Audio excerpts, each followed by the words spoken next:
Hello दोस्तों, स्वागत है आपका हमारे YouTube channel DSR study point में। तो आज हम बात करने वाले हैं क्लास 11th का सोशियोलॉजी का मोस्ट इंपॉर्टेंट क्वेश्चंस के बारे में हम डिस्कस करने जा रहे हैं, जो आपके पेपर में आने की सबसे ज्यादा संभावना है बच्चों, है ना। आप लोगों ने गूगल पे सर्च या यूट्यूब पे सर्च भी किया होगा, लेकिन ज्यादातर कोई वीडियो नहीं मिल पा रही है। तो मैंने सोचा चलो दिवाली तो कल है ही, लेकिन मैंने सोचा चलो वीडियो अपलोड कर देते हैं। इस वीडियो को मैं 2 पार्ट में अपलोड करूंगा। इसके अंदर लगभग मैं 100 एमसीक्यूज आप लोगों को क्लियर करने वाला हूं, और एक और पार्ट अगर हो सकता है तो शाम को अपलोड हो जाएगा। उसमें भी लगभग 100 क्वेश्चंस मैं अपलोड करने वाला हूं, और इन दोनों में मतलब इंपॉर्टेंट क्वेश्चन भी मैं अपलोड कर दूंगा। तो चलो वीडियो को शुरू करते हैं सोशियोलॉजी के बारे में, है ना। तो चलो वीडियो को करते हैं शुरू। तो पहला अगर हम ये बात करें बच्चों कि बात हम लोग कर रहे हैं किसके बारे में, सोशियोलॉजी के बारे में। किसके बारे में? सोशियोलॉजी हम लोग पढ़ रहे हैं ना। तो सोशियोलॉजी के बारे में आप सभी को पता होगा। तो मैंने सबसे पहला ही क्वेश्चन ले लिया, आखिर भैया समाज क्या है। पहला क्या है बच्चों, समाज के बारे में बात किया। समाज है क्या?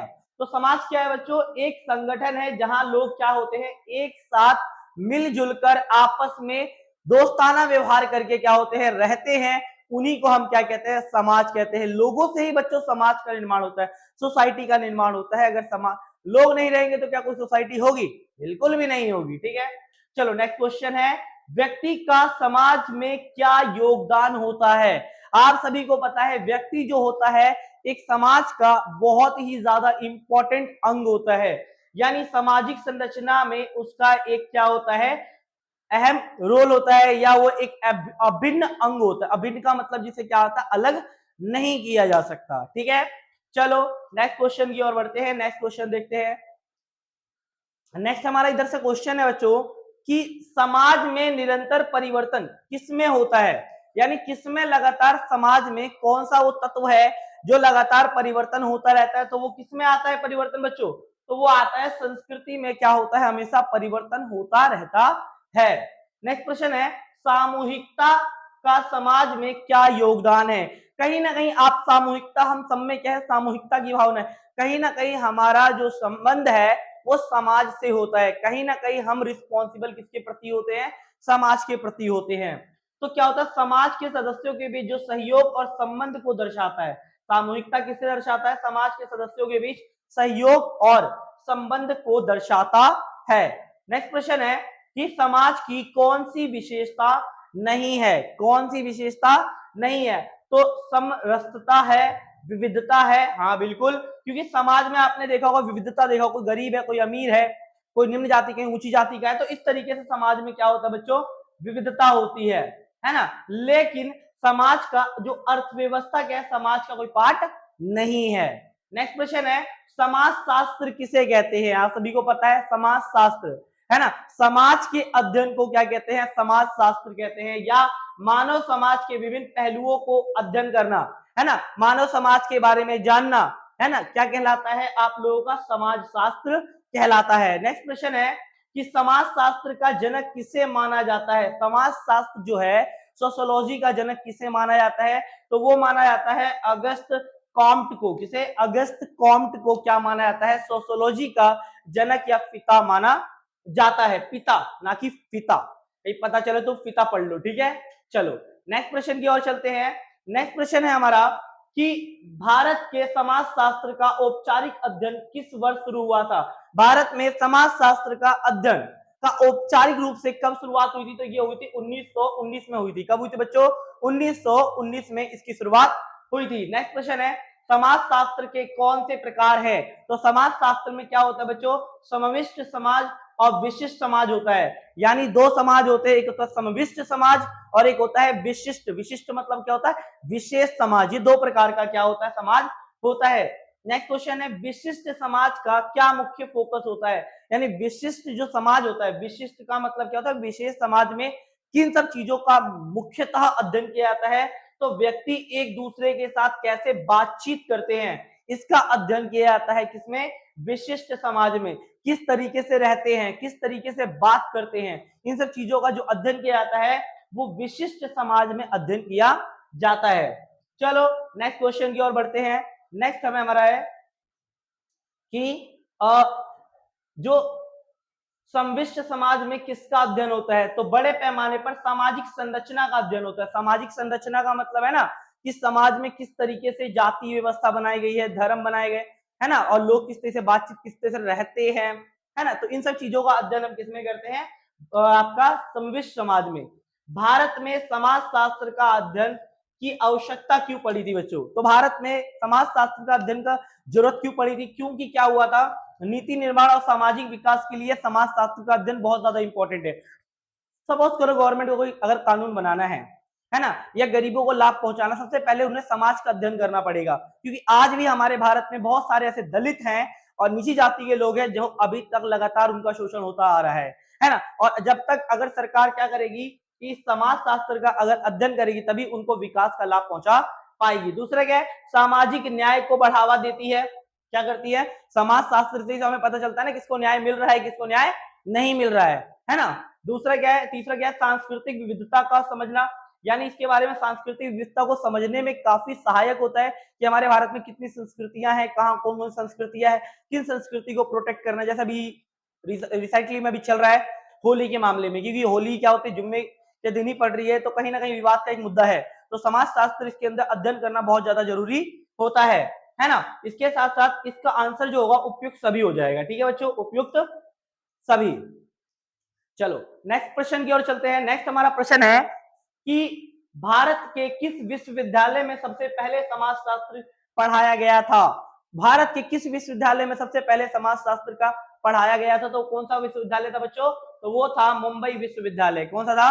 मुंबई विश्वविद्यालय। ठीक है। नेक्स्ट क्वेश्चन है, किसने विकासवादी समाजशास्त्र के विकास में महत्वपूर्ण भूमिका निभाई है? तो किसने? हर्बर्ट स्पेसर ने। किसने? हर्बर्ट स्पेसर ने समाजशास्त्र में काफी ज्यादा इंपॉर्टेंट रोल प्ले किया है। ये इन्हें महत्वपूर्ण माना जाता है। क्या माना जाता है इन्हें बच्चों? महत्वपूर्ण माना जाता है। चलो नेक्स्ट प्रश्न की ओर चलते हैं। नेक्स्ट प्रश्न है हमारा कि हाँ, क्या है क्वेश्चन कि किस विचारक ने समाजशास्त्र की भौतिकतावादी, गुणात्मक और नियामक दृष्टिकोण दिया था? वो कौन सा विद्वान था जिसका नाम क्या था? उसका नाम था मैक्स वेबर। कौन था बच्चों? Max weber. नेक्स्ट क्वेश्चन है, किस बौद्धिक विचारों ने समाजशास्त्र की रचना में अपना योगदान दिया है? तो किसने दिया? भौतिक बोला है बच्चों, बौद्धिक। तो भौतिकतावादी, समाजवादी, विकासवादी, तो उपयुक्त सभी इसका आंसर हो जाएगा। कौन सा हो जाएगा? उपयुक्त सभी। चलो नेक्स्ट प्रश्न की ओर चलते हैं। नेक्स्ट प्रश्न है कि किस समाजशास्त्री ने कैपिटल ऑफ और कम्युनिस्ट पार्टी का मैनिफेस्टो लिखा है? किसने लिखा है? तो वो कार्ल मार्क्स ने लिखा है। किसने लिखा है बच्चों? Karl Marx. आपने पढ़ा होगा इनके बारे में, ठीक है ना। नेक्स्ट प्रश्न है, कौन से भौतिक मुद्दे थे जिन्होंने समाजशास्त्र में अपनी भूमिका अदा की थी? वो कौन से भौतिक मुद्दे थे?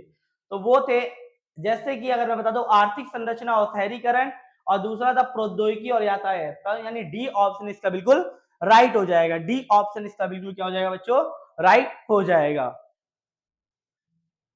चलो नेक्स्ट क्वेश्चन के बारे में बात करते हैं। नेक्स्ट क्वेश्चन है कि समाजशास्त्र का मुख्य ध्यान किस पर होता है? यानी समाजशास्त्र में मुख्य ध्यान किस पर दिया जाता है? तो ये दिया जाता है सामाजिक संरचना, असमानता और बदलाव पर ज्यादा ध्यान दिया जाता है। ठीक है। चलो नेक्स्ट प्रश्न की ओर चलते हैं। नेक्स्ट हमारा जो प्रश्न है कि समाजशास्त्र और मनोविज्ञान के बीच क्या अंतर है? तो देखो बच्चों, अगर मैं आप लोगों को बता दूं, समाजशास्त्र क्या करता है? समाज का अध्ययन करता है, और जबकि मनोविज्ञान क्या करता है? मानव के व्यवहार का अध्ययन करता है कि मानव दूसरों के प्रति किस प्रकार का व्यवहार करता है ना। तीसरा क्वेश्चन है, नेक्स्ट क्वेश्चन है, समाजशास्त्र और राजनीतिक शास्त्र के बीच क्या अंतर है? तो देखो बच्चों, समाजशास्त्र संरचना, संगठन, असमानता, न्याय का अध्ययन किया जाता है। किसका अध्ययन किया जाता है? इन सब चीजों का क्या किया जाता है? अध्ययन किया जाता है। नेक्स्ट प्रश्न के बारे में बात करते हैं। नेक्स्ट प्रश्न है कि समाजशास्त्र का अध्ययन करना क्यों ज्यादा जरूरी है? क्यों हमें समाजशास्त्र पढ़ना चाहिए? सोशियोलॉजी हमें क्यों पढ़ना चाहिए?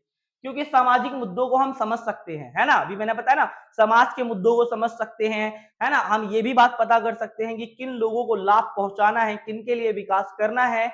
इन सब चीजों को अगर समझना है तो हमें क्या पढ़ना पड़ेगा? समाजशास्त्र पढ़ना पड़ेगा। नेक्स्ट है, समाजशास्त्र में सांस्कृतिक प्रवृत्तियों का अध्ययन क्यों किया जाता है?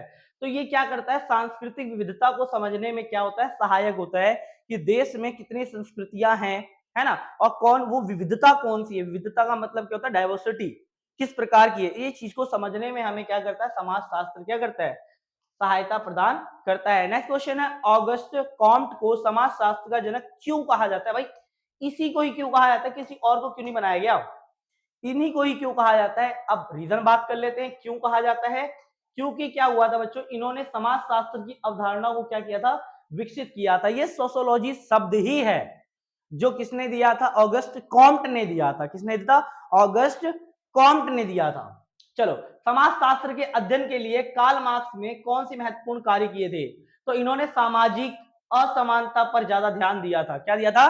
सामाजिक असमानता। सामाजिक असमानता का मतलब क्या होता है? गरीब अमीर, है ना, गरीब अमीर हो गया, धनी निर्धन हो गया, है ना, इन सब चीजों के बारे में किसने? कार्ल मार्क्स के कहा था। हर्बर्ट स्पेयर ने समाजशास्त्र के किन सिद्धांतों को विकसित किया था? तो उन्होंने विकासवादी समाजशास्त्र का अध्ययन किया था। किसका? सॉरी, विकासवादी समाजशास्त्र का अध्ययन किसने किया था? तो हर्बर्ट स्पेयर ने किया था। किसने किया था? हर्बर्ट स्पेयर ने। ठीक है, चलो नेक्स्ट क्वेश्चन के बारे में बात करते हैं। नेक्स्ट हमारा प्रश्न है, समाजशास्त्र किस प्रकार का संबंध होता है, यानी समाजशास्त्र में हम किस प्रकार के संबंधों का अध्ययन करते हैं? तो समाजशास्त्र में हम सामाजिक संबंध का अध्ययन करते हैं, संरचना और संगठन का अध्ययन करते हैं। देखो, हर समाज की रचना क्या होती है, अलग अलग होती है। हम प्राचीन काल में जाएंगे तो प्राचीन काल में क्या होती है, समाज की रचना कैसे थी? तो आप सभी को पता है, चार समाज को क्या होता है, चार वर्णों में बांटा गया था। कितने वर्णों में बांटा गया था?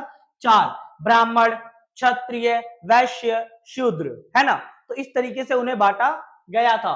तो सामाजिक शास्त्र में हम सामाजिक संबंध, संरचना और संगठन की जानकारी प्राप्त करते हैं, अध्ययन करते हैं। नेक्स्ट है, समाजशास्त्र और अर्थशास्त्र के अध्ययन के मुख्य उद्देश्य क्या होते हैं? समाजशास्त्र हम क्या पढ़ते हैं और अर्थशास्त्र में, तो देखो बच्चों, सामाजिक संरचना, आर्थिक प्रक्रियाओं का विश्लेषण कौन करता है? समाजशास्त्र और अर्थशास्त्र करता है। सामाजिक संरचना मैंने आपको बता दिया। आर्थिक प्रक्रिया का मतलब क्या होता है? मनुष्य समाज में रहकर ऐसे कौन सी एक्टिविटी करता है जिससे वो अपने परिवार का मतलब भरण पोषण करता है ना, तो उस तरीके से है। चलो हम आगे की ओर चलते हैं। चलो नेक्स्ट क्वेश्चन है कि आधुनिक समाज में सामाजिक न्याय की आवश्यकता क्यों है? वर्तमान समाज में अगर बात करें तो आधुनिक समाज की रचना क्यों है? क्योंकि देखो बच्चों, अगर हमारे मॉडर्न समाज होगा तो कहीं ना कहीं हमें क्या मिलेगी? रिस्पेक्ट मिलेगी, हमें क्या मिलेगी? समानता मिलेगी। जैसे कि वर्तमान में आप देख रहे हो, स्त्री पुरुषों को लगातार क्या मिल रही है? एक तरीके से इक्वालिटी मिल रही है। उतनी नहीं कह सकते लेकिन फिर भी मिल रही है। इससे पहले यानी प्राचीन काल में अगर जाओगे तो इतने भेदभाव होते थे, महिलाओं को घर से बाहर नहीं निकलना दिया जाता था, सती प्रथा थी, बाल विवाह था, विधवाओं को दोबारा विवाह करने की अनुमति नहीं थी, इस प्रकार की पाबंदियां थी। तो उस समय असमानता थी। लेकिन आज जिस प्रकार से जो समाज मॉडर्न होता जा रहा है तो कहीं ना कहीं समानता को बढ़ावा मिल रहा है, नहीं मिल रहा? पहले प्राचीन काल में क्या होता था कि जो नीची जाति वाला व्यक्ति ऊंची वाली जाति व्यक्ति के सब पानी तक नहीं मांग सकता था यार। आजकल के टाइम में हमें नहीं पता, मेरे खुद के दोस्त है, मुझे नहीं पता उनकी जाति क्या है, उनका धर्म क्या है। हम लोग नॉर्मली मिलते हैं, हंसते खेलते बात करते, बाकायदा होली भी मनाएंगे।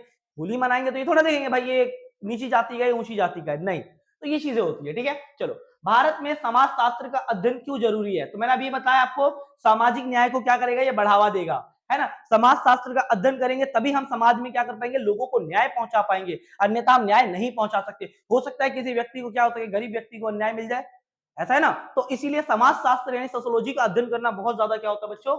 जरूरी होता है। चलो हम आगे की ओर चलते हैं। समाज शास्त्र किस प्रकार की समस्याओं का अध्ययन किया जाता है? यानी समाज शास्त्र में किस प्रकार की समस्याओं का अध्ययन किया जाता है? तो सामाजिक समस्याओं का अध्ययन किया जाता है। क्या क्या? सामाजिक समस्या। कौन कौन सी सामाजिक समस्या होती है? जातिगत होता है, आर्थिक होता है ना। तो इन समस्याओं का अध्ययन किया जाता है और उनका क्या ढूंढा जाता है? समाधान ढूंढा जाता है। नेक्स्ट क्वेश्चन है, किस समाजशास्त्री ने समाज शास्त्र को पहले सामाजिक भौतिकी कहा है?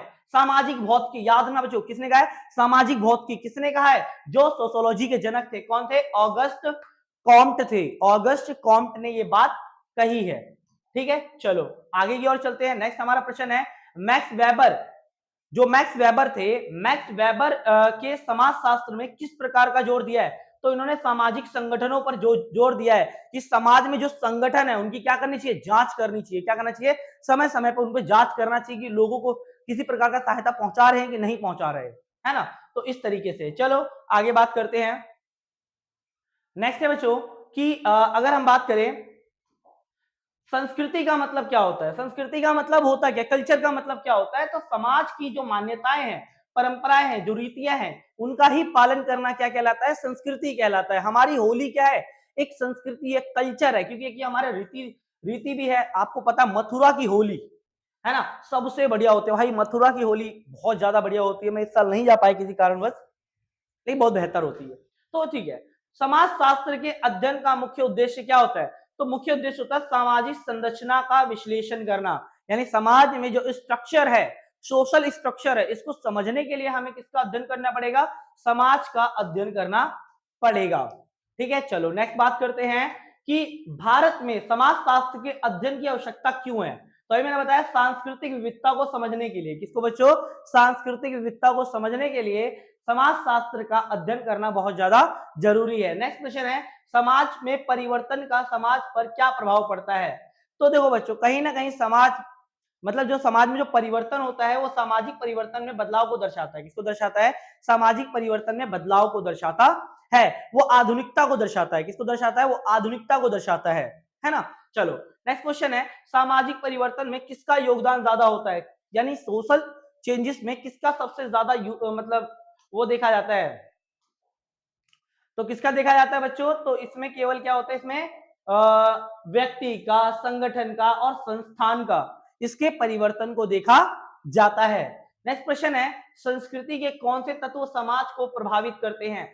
संस्कृति के कौन से जो तत्व हैं वो समाज को प्रभावित करते हैं, तो वो परंपराएं हैं, रीति रिवाज है और मान्यताएं हैं। ये सारी चीजें क्या करती हैं, कहीं ना कहीं संस्कृति को क्या आती हैं, समाज को प्रभावित करती है। नेक्स्ट है, आधुनिक समाज में किस प्रकार का सामाजिक संघर्ष होता जा रहा है। तो बच्चों देखो, आधुनिक समाज में क्या होता जा रहा है, जैसे कि आर्थिक हो गया, जातिगत हो गया और सांस्कृतिक संघर्ष बढ़ता जा रहा है ना। जातिगत बढ़ता जा रहा है, बढ़ रहा है कि नहीं बढ़ रहा, आर्थिक संघर्ष बढ़ता जा रहा है, लोग अमीर गरीब हो रहे हैं, तो अमीर क्या कर रहा है, गरीबों का शोषण कर रहा है एक तरीके से, है ना। जातिगत जातिगत पूरी तरीके से अभी खत्म नहीं हुआ है, अभी भी बहुत भारत के बहुत सारे स्थानों पर हो नहीं रहा कि मतलब एक तरीके से भीम अलग तरीके से हैं, राजपूत अलग तरीके से हैं, है ना। तो ये कहीं ना कहीं और भी अलग अलग कास्ट के लोग हैं जो कहीं ना कहीं क्या कर रहे हैं, जातिवाद में, मतलब इसी में कुछ ऐसे लोग हैं जो इन लोगों को भड़काने की कोशिश कर रहे हैं, है ना, ताकि वो हो जाए, है ना। तो ये भी एक संघर्ष को दर्शाता है, सांस्कृतिक संघर्ष को दर्शाता है। संस्कृति का सबसे अच्छा उदाहरण अभी आप होली ले सकते हो, ठीक है, एग्जाम्पल में। चलो नेक्स्ट मैं बात करता हूं कि आधुनिक समाज की सामाजिक असमानता किसके कारण है। तो आधुनिक समाज में जो सामाजिक असमानता है उसका मुख्य कारण क्या है, सोशल डाइवर्सिटी अगर देखी जाती है या अनइक्वालिटी देखी जाती है, तो कौन सी अनइक्वालिटी का कारण है, कास्टिज्म है, यानी धर्म है, जाति है, धर्म है और आर्थिक स्थिति है। ठीक है, दोबारा रिपीट कर रहा हर बार। समाज शास्त्र का पहला प्रिंसिपल की रचना किसने की थी, याद रखना किसने, हर्बर्ट स्पेयर ने की थी। किसने की थी, हर्बर्ट स्पेयर जो थे ना, उन्होंने क्या किया था, सबसे पहले समाज शास्त्र का पहला प्रिंसिपल की रचना की थी। चलो आगे बढ़ते हैं, आगे देख लेते हैं। नेक्स्ट क्वेश्चन है, ऑगस्ट ऑगस्ट कम का संबंध किस देश से है। तो ऑगस्ट कम कहां के थे बच्चों, फ्रांस के थे। कहां के थे बच्चों, फ्रांस के थे। इन्हें क्या कहा जाता है, समाज शास्त्र का जनक कहा जाता है। नेक्स्ट है, सामाजिक भौतिकी का नाम बदलकर समाज शास्त्र कब किया गया था। पहले इसका नाम था सामाजिक भौतिकी, लेकिन समाज शास्त्र कर दिया गया था। कब किया गया था, 1938 में इसका नाम चेंज किया गया था। नेक्स्ट क्वेश्चन है, निम्न में से कौन सी समाज की विशेषता नहीं है। तो एक रूपता नहीं दिखाई देगी क्या, समाज में तुम्हें एक रूपता दिखाई देगी, किसी भी समाज में आप लोगों को एक रूपता नहीं दिखाई देगी। वो क्या दिखाई देगी, विविधता दिखाई देगी। क्या दिखाई देगी, विविधता। हो सकता है अलग अलग जाति के हो, धर्म के हो, अमीर हो, गरीब हो, इस तरीके का समाज होता है ना, एक रूपता किसी में नहीं होता।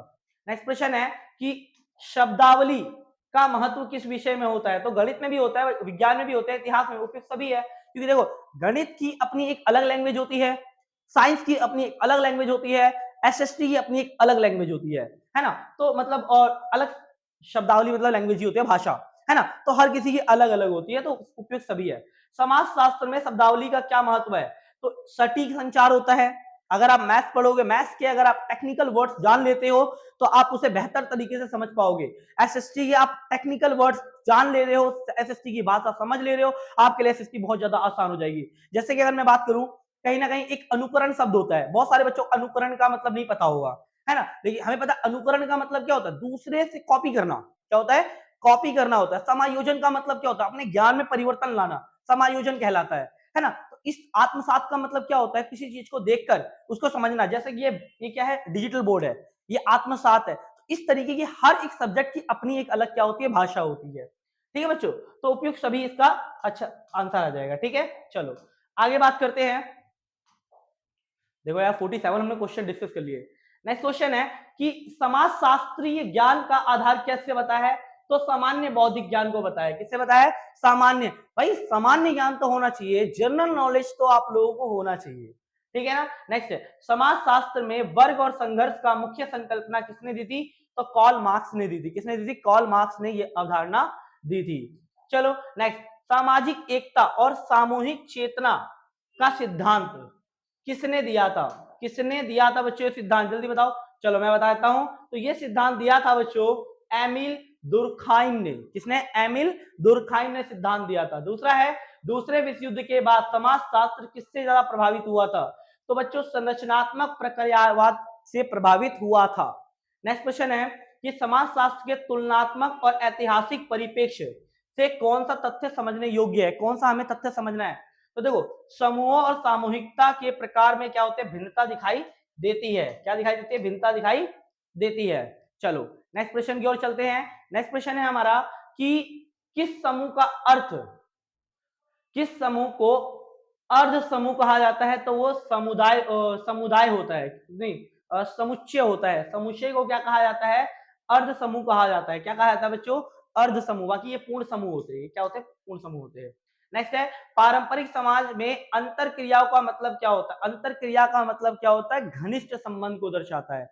क्या दर्शाता है, घनिष्ठता को दर्शाता है ना, क्लोजनेस को दर्शाता है। ठीक है, तो यानी सी ऑप्शन इसका बिल्कुल राइट हो जाएगा। चलो आगे बात करते हैं। नेक्स्ट क्वेश्चन है कि द्वितीय समूह कौन सा है, द्वितीय समूह कौन सा है बच्चों, तो द्वितीय समूह होता है औपचारिक और अव्यक्तिक होता है। द्वितीय समूह क्या होता है, हमारे नाते रिश्तेदार ये सब हमारे जो वो लोग होते हैं ना। और हमारा प्राथमिक समूह क्या होता है, हमारे परिवार होते हैं, माता पिता होते हैं, भाई होते हैं, हमारा प्राथमिक समूह होता है ना। समाज शास्त्र में सामाजिक समूह की परिभाषा बताइए, तो समाज के हितों और मानदंडों वाले व्यक्तियों को क्या कहते हैं हम लोग, सामाजिक समूह कहते हैं। किसे कहते हैं, सामाजिक समूह कहा जाता है।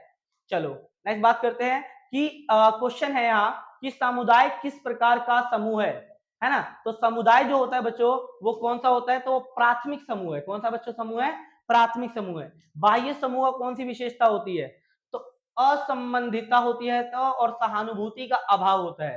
क्या होता है, सहानुभूति का अभाव होता है। इसे एक एग्जांपल के द्वारा समझाऊंगा। जैसे हम लोग कहीं गए, सपोज करो हम कोई रेलवे स्टेशन पे गए, है ना, हमें दिल्ली से बिहार जाना है, तो हमें जनरली क्या हुआ, हम सीट पे बैठे हुए थे, कोई एक और व्यक्ति आके बैठ गया, हमने नॉर्मली उससे बात कर ली, बात करने के बाद जब मेरा स्टेशन आया, स्टेशन आने के बाद मैंने उसे छोड़ दिया।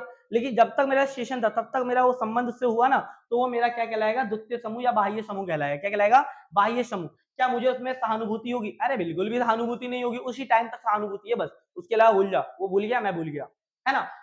असंबंधिता होती है। क्या होती है, असंबंधितता, ना मैं उसे जानता हूं ना वो मुझे जानता है, हम लोग बस मिले हैं कुछ समय के लिए। यानी जो द्वितीय समूह होता है क्षणिक होता है, कुछ समय के लिए होता है। ठीक है, चलो सामाजिक नियंत्रण का एक अनौपचारिक माध्यम कौन सा होता है, तो सामाजिक नियंत्रण का एक माध्यम कौन सा होता है, धर्म होता है। धर्म के द्वारा ही आप कहीं ना कहीं समाज पर नियंत्रण रख सकते हो। क्या रख सकते हो, समाज पर नियंत्रण रख सकते हो। ठीक है, चलो एक क्वेश्चन है कि आप लोग क्वेश्चन है कि जो अंतर क्रिया होती है, अंतः समूह क्या होता है, तो संबंधित होने की भावना होती है। अंतः समूह को प्राथमिक समूह भी कहा जाता है।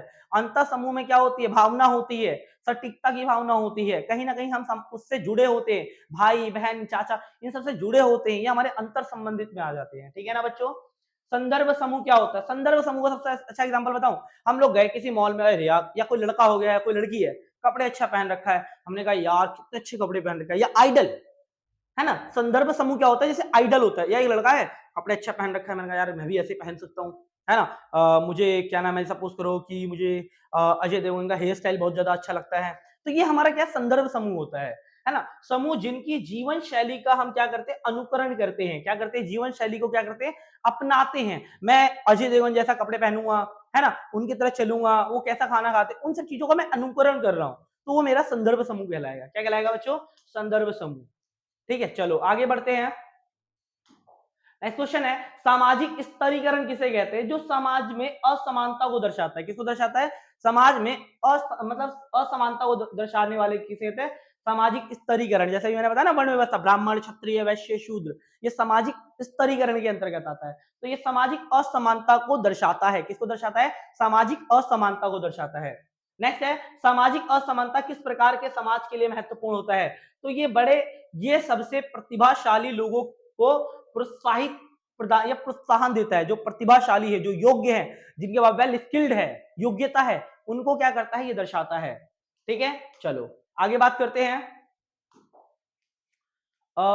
देखो बच्चों, अगर आप लोगों को ये पीडीएफ चाहिए होगी, किसी को भी अगर ये पीडीएफ चाहिए है, तो मेरे और टेलीग्राम पे भी जा सकता है, जिसका नाम है DSR study point, Telegram channel भी है मेरा। ठीक है, इसके वहां मुझे कमेंट कर सकता है, या इसके साथ साथ क्या है कि आप लोग जो ना मेरे है ना इंस्टाग्राम पे भी मुझे कमेंट कर सकते हो, मतलब जो भी है मैसेज कर सकते हो यार। उसका मेरा इंस्टाग्राम आईडी भी क्या है? डीएसआर स्टडी पॉइंट है। इसके साथ साथ मेरा खुद का पर्सनल, आप वहां भी मैसेज कर सकते हो, एलविश रेहान। ठीक है ना, इस तरीके का मेरा इंस्टाग्राम आईडी है, उस पर भी आप मुझे कह सकते हो, या मतलब मैसेज डाल सकते हो, मैं दे दूंगा पीडीएफ, कोई दिक्कत नहीं है, सारी पीडीएफ भेज दूंगा तुम्हें। ठीक है, चलो ठीक है। नेक्स्ट क्वेश्चन बात करते हैं, समाज शास्त्र का अध्ययन किससे प्रभावित है? तो उपयुक्त सभी से, यानी व्यक्तियों से भी है, समूहों से भी है, समाज के समग्र रूप से है, यानी उपयुक्त सभी से है। किसे समाज शास्त्र का पिता? अरे अभी तो बताया भैया, ऑगस्टस काम्टे। कौन है? ऑगस्ट काम्टे या कॉम्ट जो है, इन्हें माना जाता है। कहां के रहने वाले थे बच्चों? फ्रांस के, भी मैंने आपको बताया था। समाज शास्त्र में वैज्ञानिक दृष्टिकोण को प्रारंभिक प्रेरणा कौन थे? तो वो कौन थे बच्चों? वैज्ञानिक दृष्टिकोण कौन था? जैसे वही ऑगस्ट कॉम्टे। किसने वर्ग संघर्ष का सिद्धांत दिया था? कार्ल मार्क्स ने दिया था वर्ग संघर्ष का सिद्धांत। याद रखना, बहुत बार पूछा जाता है वर्ग सिद्धांत का, वर्ग जो है, वर्ग संघर्ष का सिद्धांत किसने दिया था? कार्ल मार्क्स ने दिया था। याद ना। प्राथमिक समूह क्या होता है? अभी मैंने बताया भैया, प्राथमिक समूह हमारा परिवार होता है, हमारे नाते होते हैं, हमारे रिश्तेदार होते हैं, ये हमारा क्या होता है? प्राथमिक समूह होता है। ठीक है बच्चों, चलो ठीक है। नेक्स्ट है, समाज में आर्थिक स्तरीकरण किसके आधार पे होता है? भैया आय के आधार पे होता है भाई, आय के आधार पे। जितना पैसा ज्यादा समाज में होता है ना, एक उच्च वर्ग होता है, एक मध्यम वर्ग होता है, निम्न वर्ग होता है, गरीब वर्ग होता है, एक कुपोषण वर्ग होता है। तो ये समाज का स्तरीकरण किसको दर्शाता है बच्चों? आय को दर्शाता है। चलो, सामाजिक समूह की परिभाषा क्या होती है? समान लक्ष्यों वाले व्यक्तियों के समूह को क्या कहते हैं? सामाजिक समूह कहते हैं। जिनका लक्ष्य, जिनका उद्देश्य एक समान होता है, उसे हम क्या कहते हैं? सामाजिक समूह कहते हैं। ठीक है, चलो नेक्स्ट क्वेश्चन के बारे में बात करते हैं। नेक्स्ट क्वेश्चन है, समन्वय जो है, समवयस्क समूह किसे कहते हैं? समवयस्क समूह क्या होते हैं? जो समान आयु के होते हैं। जो कितने होते हैं? समान, एक जैसे उम्र के लोग होते हैं, है ना। इसके समान पेशे के लोग होते हैं, यानी एक जैसा उनका काम हो। काम का मतलब क्या हो? सपोज करो मैं टीचर हूं, है ना, मेरे जैसे कि एक है विकास सर, विकास मेरे दोस्त है, तो वो हो गए, है ना। तो ये हम लोग क्या दर्शा रहे? हम उम्र के हैं, है ना, हम लोगों का पेशा सेम है, तो वो क्या करेगा? समवयस्क समूह को दर्शाएगा, यानी डी ऑप्शन का बिल्कुल राइट हो जाएगा। नेक्स्ट क्वेश्चन है, प्राथमिक समूह की प्रमुख विशेषता क्या होती है? घनिष्ठता होती है भाई। क्या होती है? घनिष्ठता। परिवार में बहुत ज्यादा घनिष्ठता होती है, एक दूसरे से जुड़े हुए होते हैं वो लोग, है ना। तो इस तरीके से होगा। चलो नेक्स्ट क्वेश्चन के बारे में बात करते हैं। नेक्स्ट क्वेश्चन है कि समाज शास्त्र के अनुसार अंत समूह की प्रमुख विशेषता क्या होती है? तो अंत समूह की विशेषता क्या होती है बच्चों? कि संबंधित होने की भावना होती है। क्या होती है? संबंधित। संबंधित मतलब एक दूसरे से हम क्या करते हैं? रिलेट करते हैं, रिलेशनशिप होता है हमारा। नेक्स्ट है, अंतर व्यक्ति और अनासक्त संबंध किस प्रकार के होते हैं? तो एक होता है पारंपरिक समाज होता है, और दूसरा शहरी समाज होता है। क्या होता है? यानी डी ऑप्शन से बिल्कुल राइट हो जाएगा। वर्ण व्यवस्था में सबसे ऊंचे स्थान को किसे रखा गया है? मैंने आपको बताया था वर्ण व्यवस्था में सबसे ऊंचा स्थान किसका है? ब्राह्मण का है। दूसरे क्षत्रिय, तीसरा वैश्य, चौथा शूद्र। तो याद रखना इस चीज को, ठीक है आप लोग। चलो नेक्स्ट बात करते हैं कि जो वर्ग किस आधार पर परिभाषित किया जाता है? तो वर्ग जो है ना, वर्ग वो किस आधार पे होता है बच्चों? आर्थिक संसाधनों के आधार पे होता है। जिसके पास ज्यादा संसाधन है, उसका कॉमन सी बात है, वर्ग ऊंचा है ना। नेक्स्ट है, मार्क्सवाद के अनुसार सामाजिक वर्ग किस प्रकार आधारित होता है? तो उत्पादन के साधनों के संबंध में। क्या होता है? उत्पादन के। ठीक है, चलो नेक्स्ट बात करते हैं। नेक्स्ट है कि समाज में परिस्थिति से क्या अभिप्राय है, यानी सामाजिक स्थिति या समाज से जुड़ने और कर्तव्य का अधिकार जो होता है, ये हमारी समाज की क्या होती है, परिस्थिति। परिस्थिति मतलब क्या होता है, समाज में हमारी स्थिति क्या है, तो हमें समाज में अधिकार भी मिला होता है, कर्तव्य भी मिला होता है ना, तो ये चीज है। भूमिका का अर्थ क्या होता है, अपने कार्यों को करने की प्रक्रिया क्या कहलाती है, भूमिका कहलाती है। अपने काम को करने का क्रिया भूमिका कहलाती है। एक होता है परिस्थिति, परिस्थिति क्रम से क्या तात्पर्य है, तो क्रम से क्या तात्पर्य है बच्चों, इसके अंदर क्या होता है कि जीवन के विभिन्न चरणों और व्यक्ति द्वारा ग्रहण की गई परिस्थितियां इसमें शामिल होती है। सामाजिक नियंत्रण का मुख्य उद्देश्य क्या होता है, सामाजिक व्यवहार को नियंत्रित करना, यानी लोगों का जो मतलब जो व्यवहार है ना, लोग दूसरे के प्रति अच्छे से व्यवहार करें, है ना, नैतिकता का व्यवहार करें, तो ये हमारा क्या होता है, सामाजिक व्यवहार होता है। अर्जित परिस्थिति क्या होता है, अर्जित परिस्थिति क्या होती है, जिसे हम क्या करते हैं, मेहनत करके, हार्ड वर्क करके उसे प्राप्त करते हैं, जैसे कि शिक्षा, है ना, शिक्षा हम क्या करते हैं, मेहनत से प्राप्त करते हैं, कोई स्किल्स हो गई हम मेहनत से प्राप्त करते हैं, तो वो हमारा अर्जित समूह आ जाएगा, यानी इसका सी ऑप्शन सही हो जाएगा। ठीक है, चलो नेक्स्ट प्रश्न के बारे में बात करते हैं।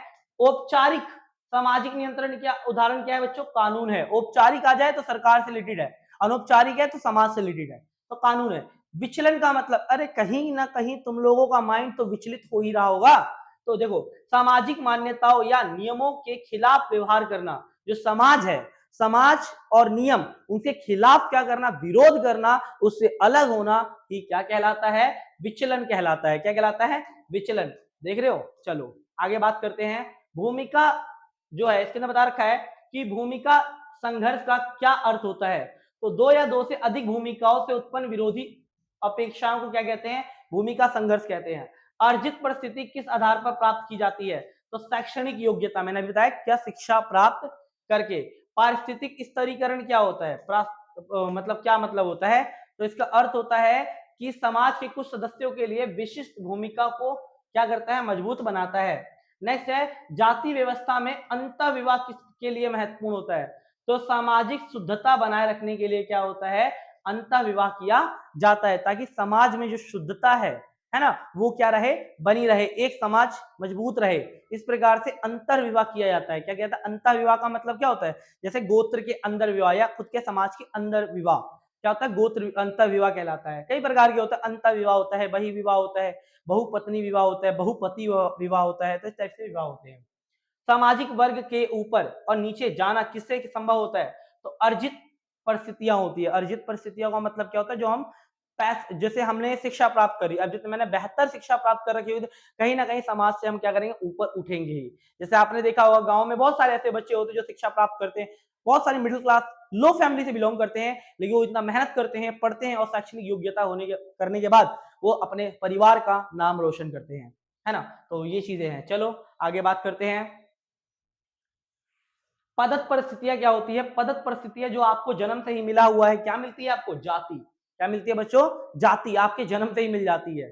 ठीक है ना। भूमिका संघर्ष कब उत्पन्न होता है, मैंने बताया जब दो या दो से अधिक भूमिकाओं से विरोधी उपेक्षाएं पैदा होती है, तो उसे भूमिका संघर्ष कहते हैं। ठीक है, चलो नेक्स्ट क्वेश्चन बोला है, पदत परिस्थितियां क्या होती है, मैंने बताया जाति होती है। विचलन का प्रकार कौन सा है, सकारात्मक नकारात्मक दोनों हो सकता है, विचलन सही भी हो सकता है, गलत भी हो सकता है ना। सामाजिक वर्ग के ऊपर जाने का मुख्य साधन क्या है, शिक्षा है। मैंने बोला ना, समाज से अगर आप लोगों को उठना पड़ेगा, अगर आप किसी मिडिल क्लास फैमिली से बिलोंग कर रहे हो, लो फैमिली से बिलोंग कर रहे हो, अगर आपको वहां से उठना है तो आपको शिक्षा बेहतर पानी पड़ेगी और शिक्षा के लिए मेहनत करनी पड़ती है। ठीक है बच्चों, चलो नेक्स्ट है विचलन के नकारात्मक स्वीकृति का उद्देश्य क्या होता है, विचलन को राह पर लाना, यानी जो आप इधर उधर हो रहे हो ना, उस विचलन को सही दिशा प्रदान करना ही क्या कहलाता है, आपका नकारात्मक स्वीकृति का उद्देश्य होता है। चलो, प्रत्येक व्यक्ति का समाज में एक स्थान होता है, इसे क्या कहते हैं, इसे स्थिति कहते हैं। क्या कहते हैं बच्चों, स्थिति कहते हैं, समाज में आपकी स्थिति क्या है। चलो आगे बढ़ते हैं कि नेक्स्ट क्वेश्चन है कि आप लोगों का क्वेश्चन है कि दृष्टिकोण के डैश दृष्टिकोण के अनुसार सामाजिक संस्थाएं सामाजिक मानकों, आस्थाओं और मूल्यों को पूरा करने के लिए निर्मित होती है, तो कौन सा प्रकारवादी दृष्टिकोण होता है। सामाजिक संस्थाएं कितने प्रकार की होती है, तो दो प्रकार की होती है, एक होता है औपचारिक, एक होता है अनौपचारिक। ठीक है, औपचारिक मैंने बताया सरकार जो टाइप सा होता है, और अनौपचारिक जो आप लोगों के फैमिली टाइप सा होता है ना। चलो नेक्स्ट क्वेश्चन है कि संघर्षवादी दृष्टिकोण के अनुसार, सामाजिक संस्थाएं किसके हित में कार्य करती है, तो प्रभावशाली अनुभाग के हित में। भारत में संयुक्त परिवार के स्वरूप को वृद्धि का मुख्य उद्देश्य क्या है? उनकी औसत आयु को बढ़ाना, है ना, ज्यादा उम्र लाना, है ना, ज्यादा उम्र नहीं मतलब लॉन्ग टाइम तक जी सके, उनको वेल हेल्थ मिल सके उन्हें, ठीक है ना बच्चों। भारत में संयुक्त परिवार तेजी से क्यों कम होता जा रहा है? जो संयुक्त परिवार है ये लगातार कम क्यों होता जा रहा है बच्चों? तो ये हमें बताना है क्यों कम हो रहा है।